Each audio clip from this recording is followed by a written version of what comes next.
for joining me for another iTWire video with top international IT executives. Today we have Stephen Miles. He is the CTO at CA Technologies Asia Pacific and the company's leading 5G thinker. Stephen, welcome to the program. Hello.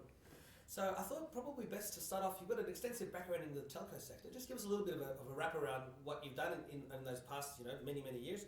And clearly you're now CTO of a major technology firm looking at the future. We're going to talk 5G. But what's, after you've sort of given us a quick wrap of your history, what's it like to be the CTO of a major tech company? Sure. I have a mixed background. I started the first part of my career really in IT in the networking side of the industry, coming up with strong networking companies and a mixture of both enterprise and the telecom background. And it was really during the transition from networking into the software side of the business that I made that bridge rather in the telecommunication side of the business. And so I have quite a mixed background of experiences around both the networking and the software side of the business. Which obviously is coming very handy today in a hyper-connected, hyper-application world. Of course. So, what's the short version of like a day in the life of a CTO? It's obviously not down at the network level being an administrator, but it must be more, talking with a lot of customers and helping them understand this whole digital transition. Yeah, exactly. Well, we're in the middle of a business revolution, one where, the app is not only the new interface to the business, but the primary interface to the business. And, every company is now a digital company. And the reality is you're more likely to be touching your customers and interacting with the business via a software application than you are with a live experience. And really it's that transformation of businesses that companies are really thinking through in double quick time. Yeah. There's obviously a great sense of urgency. Everybody's embarking on the same journey. Yes. And my role really is to work with customers, partners alike, to really help them think through how they may take that journey and ways in which we might assist them along the way. Sure. So, one of the things we're here to talk about today is 5G. It's the big buzzword. There's so much activity happening around that, even though in theory the first commercial rollouts aren't happening until 2020. But with so much work happening to make it a reality, what sort of seismic shift does 5G represent? I think it opens up infinite possibilities of the art of the possible. We've all read about it, and the reality is that even today, some of the leading companies in this field are already putting together some innovating, exciting new applications. We hear about driverless cars as an example. We think about robotic microsurgery, obviously dynamically assisted by computers. We can think about virtual augmented realities now coming into the mainstream and becoming a practical part of some of the day-to-day things that we do. I think Sure. The art of the possible really comes into being in that context. But it's not just about super fast broadband. There's so many other things. Yes, but it's other things as well. I mean, think about new societies, new living environments, smart cities, smart sensors, the Internet of Everything, if you will. Yeah, not just the IoT. Right, and just really how lifestyles and environments are going to change through the innovation and the enablement that really 5G brings. Plus the other dynamic, which I find quite interesting, is just the whole transportation thing. We talked about driverless cars earlier, but think about drones, think about robots, kind of assisting us in some of the more manual tasks and functions that we undertake. I think it's going to be interesting times. Yeah, well, I mean, if we have a lot of the robots ploughing the fields for us and delivering our mail and doing all these other things, I mean, we'll have a lot more time for brainier pursuits, I guess, because we won't be so involved in physical labour. Indeed. So, I guess you touched on a few things there in terms of how consumers or society might benefit. But what are the other reasons why consumers should care about 5G? I mean, they're going to have to buy new phones and new devices, and they're used to that from transitions from 2G to 3G to 4G. But what are some of the other things that consumers are going to go, wow, this is really changing my life for the better today, or in over the next few years as 5G is more widely rolled out? I think there's a couple of things for me that really stand out that are probably worth referring to. I think just generally the concept of an enriched lifestyle for us all, I think, will be a practical reality. More choices, more time, being able to make different priorities perhaps, but also about better reach and better quality of services. I mean, we talk about only 37 to 40% of the world being only reached today from a mobility standpoint, but 5G thinks about breaking those barriers down to potentially even up to 100% reachability. So, I think it's about inclusion. It's about larger communities. It's about extending the art of the possibilities around basic services, and thinking about mobility and convenience around applications really being as ubiquitous and as effortless and as seamless, reliable and as predictable as just switching on a power switch. Sure. And that, of course, makes me think of the Internet of Everything. And security's been a huge thing over the past few years. We've seen websites hacked. We've seen gaming consoles, all sorts of devices. But with the Internet of Everything, where does security sit in that space? Couldn't some sort of worm travel through every connected device on the planet and destroy our 5G utopia in some dystopian way? I mean, I doubt it, because that would be such a huge security thing.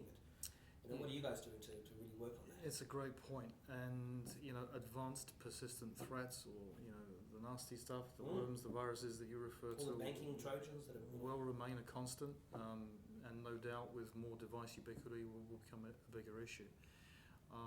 That is true. But CA has a heritage in internet security as well. We do indeed. We do indeed. One of the areas that we'll be particularly focused on as a company is just the way that identity has become the new perimeter. And really in the past it was really about keeping the bad guys out, but frankly, with an Internet of Everything, to use your word or your phrase, we're going to need to think about identity more from an enablement perspective. How do we securely enable everything to be a part of this new application economy that I talked about, this expanded possibilities of connectivity, in a way in which we can still secure our enterprises and our businesses, yet enable them and open them up, to a bigger collaborative world. And also to enable things like passwordless authentication, so that the system knows you're you, and knows from your heartbeat and irises and other sensors that the other guy pretending to be you isn't you. That's right. So practical concerns and issues around single sign-on will be important, because no one's going to remember 47 different passwords to get through multiple systems. And only James Bond can afford to have his iris, put in with somebody else's from classic movies from years ago. That's right. And we also need to think about the people that we give access to who are users of our systems, particularly when we start building these hybrid IT environments, which will become a practical reality of a 5G world. So we talk a lot about the application economy, and to make that work, applications are talking to other sorts of systems, and to make all that stick together, the glue is APIs. So what role does API management play when moving into this 5G world? API management is frankly pivotal. And I think sometimes perhaps doesn't even get the focus that it really deserves, because if you think about what API technology is enabling, it is the glue to the entire transformation. It's not just about a new way of connecting things together, and ideally doing it very securely, of course, to the point that you mentioned earlier. But it's about driving tremendous great new ecosystems of value, building microservices models, for example, helping organizations think through how they take those services to customers, but how do they build them in a way which is quick, intuitive, but built with rich security and quality in mind. And not taking advantage of private APIs that Apple or someone else is going to block in some subsequent version, which happens, Yeah, exactly. And also understand that, when we talk about these things, it's not just the new disruptive companies. The large companies out there aren't about to fold away and disappear. No, they want to disrupt themselves. They want to disrupt themselves, but they're open to the new mobile channel, and so the order of the day becomes how do I access now the very valuable, important data sources in my business that's built my business over the last 20 years, but now making it available to these new group of users, this new customer base who increasingly wants to come in through the mobile channel. Sure, absolutely. So that would be another example of how APIs are important. One thing I didn't touch on, though, worth mentioning as well, is APIs will be the very fabric between how applications will talk down to the infrastructure. So when we think about 5G infrastructure, and which is the Internet of Things as well. Right, and some of the underlying infrastructure that the carriers need to build, a lot of that will be API driven. So APIs play a crucial role. Sure, absolutely. So you also can tell us a little bit about some of the technologies that will enable this 4 to 5G digital transformation. We also see plenty of people working on 4.5G technologies. That's more on the network side of things, but what can you tell us in that regard that you haven't already expanded upon? Yeah, I think it's just probably worth touching on how innovative 5G will be. In many circles there's this sort of idea that it's just going to be an evolution upon 4G, a little bit faster, which it certainly is, and maybe a little bit more capacity, which it certainly has. But it's worth thinking in terms of it being quite a seismic shift in the technology department. So examples of that will be, 1,000 times more capacity. That's part of the design plan now. Up to 20 gigabits typically to the device, to your handheld device. Yeah, which is way faster than sort of NBN speeds. Exactly, and under a millisecond worth of latency. Now that is significant. Yeah, right? and that will be at the edge of the cell, not just right through the network. Yeah, through the network. And think about also the implications that has on the underlying network technologies to support that. We can now start to think about SDNs, for example, software-defined networking. We need to think about network slicing.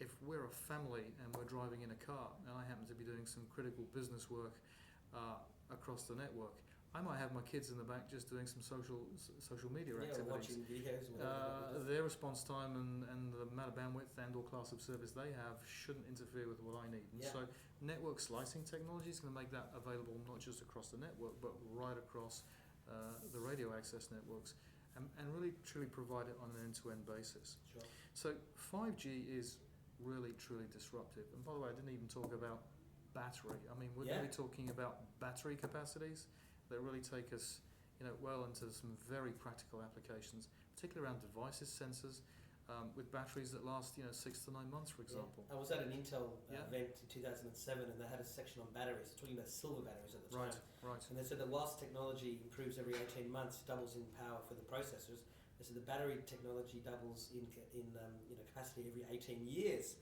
So we're at that stage where some of these things are really starting to happen.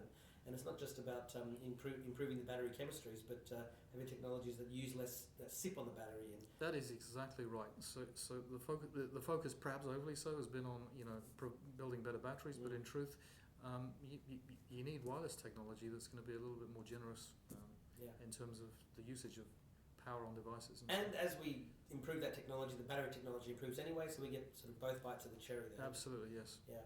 So is there anything else you want to tell us about the bridge between 5G and the application economy?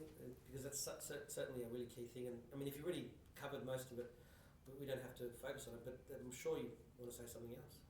Yeah, I think, coming back up to the application economy, and it's interesting because the application economy that we really talk about at CA was really fused a while back with the confluence of really 4G, the advent of 4G. Yeah.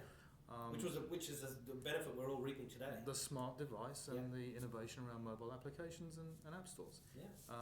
And just in a very, very short period of 7 time. years since the 2007 iPhone, and the App Store didn't come out till 2008. And there were app stores before then, but they didn't take off like they have today. Right, but just look at some of the statistics that suggest even by 2019, 67 to 75% of all backbone usage and utilization will be basically data. So, it's off the charts. So, coming up to then what that does to then when we think about 5G power the application economy to the next level further, then it really gets interesting. I think for businesses it's going to be a major opportunity or a challenge. Why do I say that? I think really applications will at that point be everybody's business. We talk about IT being the business, but applications will be the business. And so the order then of the day is how do enterprise companies turn themselves into thriving software factories? It's simply about that. It's how do I build applications faster with rich quality that are relevant and put them hands into my paying customers as quickly as possible. And clearly that's the sort of thing you're talking about with companies today. And rich experience needs to be a given. And so there's an order to just think about how we then build, test, release, move in production in a very highly agile, iterative way in order to speed that up and do it with rich quality experience. And so it's exciting times, and 5G is just going to take that to the next level. Sure. Now, one of the things I always like to ask as we get towards the end of the interview is just to ask if you could please share some great advice you've received over the years to help you get you where you are today. Yeah, I think it's really simple, and you're expecting something really profound at this point. No, but simple is good, because the simple things in life are often the best, as they say. Honestly, it's simply about enjoying what you do, and Yeah. I certainly do enjoy what I do. It's to be teachable, learn always, and to reevaluate the value you're providing always. Sure. For me, that's always been good advice. Excellent. Well, thank you for that. So, do you have any final messages, not just for iTWire viewers and readers, but for your current and future customers?